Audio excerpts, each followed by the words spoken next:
ആ കണ്ണാടി എടുത്തേടി കൂടെ ആ ചായ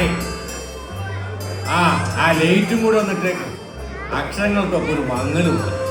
നിങ്ങളിരിക്കുന്ന സൈഡിലെ ഭിത്തിയിലല്ലേ സ്വിച്ച്, അതൊന്ന് കൈ നീട്ടി ഇട്ടാ പോരെ ചായ. അതിനു വേണ്ടി ഞാൻ തിരിച്ചങ്ങോട്ട് നടന്നു വരേണ്ട കാര്യമുണ്ടോ? വരേണ്ടി വന്നാ വരണം. പിന്നെ നീ എന്തിനാ? നിന്റെ മോൻ പെമ്പള വീട്ടിൽ പോയിട്ട് ഒരാഴ്ച ആയല്ലോടി. അവനെന്താ പോകുന്നു പറഞ്ഞ്? നാളെ കഴിഞ്ഞാന്നാ പറഞ്ഞത്. നേരെ പോണത് ചെക്കൻ അറിയണ്ടാവില്ലായിരിക്കും. അതെന്നാടി നീ അങ്ങനെ പറഞ്ഞേ? അവൻ കാര്യങ്ങൾ നോക്കിക്കണ്ട് ചെയ്യാൻ പ്രായമായവൻ തന്നെയാണ്. ചോറ് കണ്ടിട സുഖാന്ന് പറഞ്ഞിരിക്കുമായിരിക്കും അവൻ. അമ്മായിയമ്മ വെച്ചുകൂട്ടുന്നതിന്റെ രുചി കാരണം ദിവസങ്ങൾ പോകുന്നത് അറിഞ്ഞിട്ടുണ്ടാവില്ല. എടി, അവൻ എൻ്റെ മകനാണ്. അങ്ങനെ രുചി മണവും പിടിച്ചു നിൽക്കുന്നവനല്ല. അവളുടെ വീട്ടിൽ വെച്ചൂട്ടാനെങ്കിലും എന്തെങ്കിലും ഉണ്ടല്ലോ. നിന്നെ ഞാൻ പെണ്ണ് കാണാൻ വന്ന സമയത്ത് നിന്റെ വീട്ടിലൊരു പൂച്ച പോലും ഇല്ലായിരുന്നല്ലോടി. അതെന്താ? അത് എൻ്റെ അപ്പന് പൂച്ചകളെ ഇഷ്ടമല്ലായിരുന്നു, അതുകൊണ്ടാ. അതല്ലടി, അതുകൊണ്ടല്ല.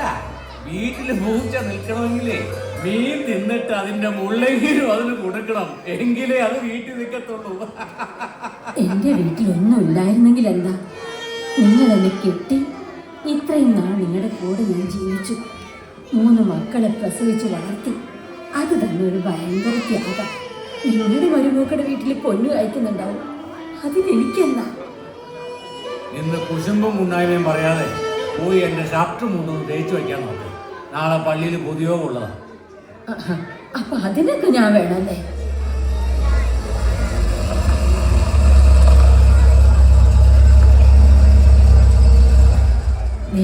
കുട്ടികളൊന്നും അവനോട് ആ ചിട്ടിക്കുടിശ്ശിക ഒന്ന് അടയ്ക്കാൻ ഓർമ്മിപ്പിക്കണം. നിങ്ങൾ ക്ഷീരമുള്ളോരകിടിൻ ചുവട്ടിലും കൊതുകിന് ചോര തന്നെ കൗതുകം.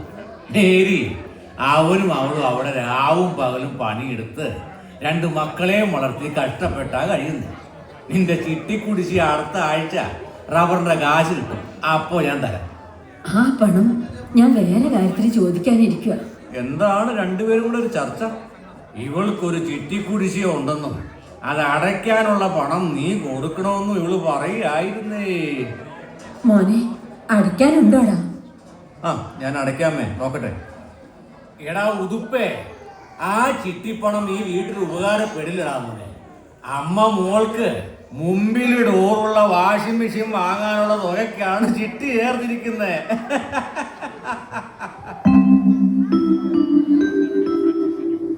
പാപ്പച്ചായ, ഉതുപ്പുണ്ടോ അകത്ത്? ഇപ്പൊ ഉതപ്പ് ഇവിടെ പുറത്താ നിൽക്കുന്നത്.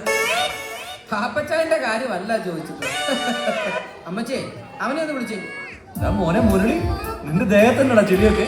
ഓ, ഒന്നും പറയണ്ടാമേ, അത് വണ്ടിയുടെ ടയർ ഒന്ന് പഞ്ചറായി. പഞ്ചർ ഒട്ടിക്കാൻ ഊരി കൊടുത്തപ്പോ പറ്റിയതാ. ടയർ പഞ്ചർ നടക്കണം. എന്റെ പൊന്നു മോനെ, അതൊക്കെ ഞങ്ങൾ UK ടയർ പഞ്ചറായി കഴിഞ്ഞാൽ അത് ഊരി കളഞ്ഞിട്ടേ പുതിയ ടയർ ഇടും ഞങ്ങൾ, അറിയാവോ? ഓ, അതൊക്കെ പോട്ടറാവേ, നിനക്ക് സുഖമല്ലടാ. കഴിഞ്ഞ ദിവസത്തെ പാർട്ടി അടിച്ച് പൊളിച്ചോന്ന് അറിഞ്ഞു.